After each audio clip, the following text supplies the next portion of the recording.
Hola gegants i gegantes, què tal, com esteu?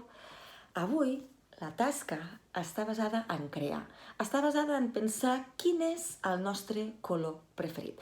És cert que sovint ens agrada fer servir tots els colors quan volem pintar, però a vegades també els artistes el que fan és escollir un sol color. Quan escollen un sol color estan parlant.